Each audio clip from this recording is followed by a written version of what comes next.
ವಸತಿ ಸೊಸೈಟಿಯ ಹಣಕಾಸಿನ ವಿವಾದ. ಲಿಫ್ಟ್ನಲ್ಲಿ ಮಾಜಿ ಖಜಾಂಚಿಯ ಮೇಲೆ ಹಲ್ಲೆ ನಡೆಸಿದ ನಿವಾಸಿ. ಗಾಜಿಯಾಬಾದ್ನ ಕ್ರಾಸಿಂಗ್ ರಿಪಬ್ಲಿಕ್ ಪ್ರದೇಶದ GH7 ಸೊಸೈಟಿಯಲ್ಲಿ ಹಣಕಾಸಿನ ಅಕ್ರಮಗಳ ಆರೋಪದ ಹಿನ್ನೆಲೆಯಲ್ಲಿ ಇಬ್ಬರು ನಿವಾಸಿಗಳ ನಡುವೆ ನಡೆದ ಜಗಳ ವಿಕೋಪಕ್ಕೆ ತಿರುಗಿ ಹಲ್ಲೆಯಲ್ಲಿ ಕೊನೆಗೊಂಡಿದೆ.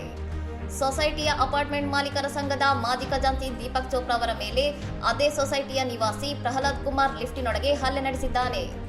ಶಾಲಾ ಬಸ್ಸಿನಲ್ಲಿ ಮಕ್ಕಳನ್ನು ಇಳಿಸಿ ಹಿಂತಿರುಗುತ್ತಿದ್ದಾಗ ಲಿಫ್ಟ್ನಲ್ಲಿ ಮುಖಾಮುಖಿಯಾದ ಇಬ್ಬರ ನಡುವೆ ಸೊಸೈಟಿ ನಿಧನದ ವಿಚಾರವಾಗಿ ವಾಗ್ವಾದ ನಡೆದಿದ್ದು, ಬಳಿಕ ಪ್ರಹ್ಲಾದ್ ಕುಮಾರ್ ಸುಮಾರು 3 ನಿಮಿಷಗಳ ಕಾಲ ಚೋಪ್ರಾ ಮೇಲೆ ಹಲ್ಲೆ ನಡೆಸಿದ್ದಾನೆ. ಘಟನೆಯ 4 ನಿಮಿಷಗಳ ಸಿಸಿಟಿವಿ ದೃಶ್ಯಾವಳಿ ಸಾಮಾಜಿಕ ಜಾಲತಾಣಗಳಲ್ಲಿ ವೈರಲ್ ಆಗಿದ್ದು, ಲಿಫ್ಟ್ ಬಾಗಿಲು ಮುಚ್ಚಿ ಹಲ್ಲೆ ನಡೆಸುತ್ತಿರುವ ದೃಶ್ಯ ಆಘಾತಕಾರಿಯಾಗಿದೆ. ಸಂತ್ರಸ್ತ ದೀಪಕ್ ಚೋಪ್ರಾ ನೀಡಿದ ದೂರಿನ ಮೇರೆಗೆ ಕ್ರಾಸಿಂಗ್ ರಿಪಬ್ಲಿಕ್ ಪೊಲೀಸ್ ಠಾಣೆಯಲ್ಲಿ ಪ್ರಹ್ಲಾದ್ ಕುಮಾರ್ ವಿರುದ್ಧ ಭಾರತೀಯ ನ್ಯಾಯ ಸಂಹಿತಾ ಅಡಿಯಲ್ಲಿ FIR ದಾಖಲಿಸಿ ಆರೋಪಿಯನ್ನು ವಶಕ್ಕೆ ಪಡೆಯಲಾಗಿದೆ.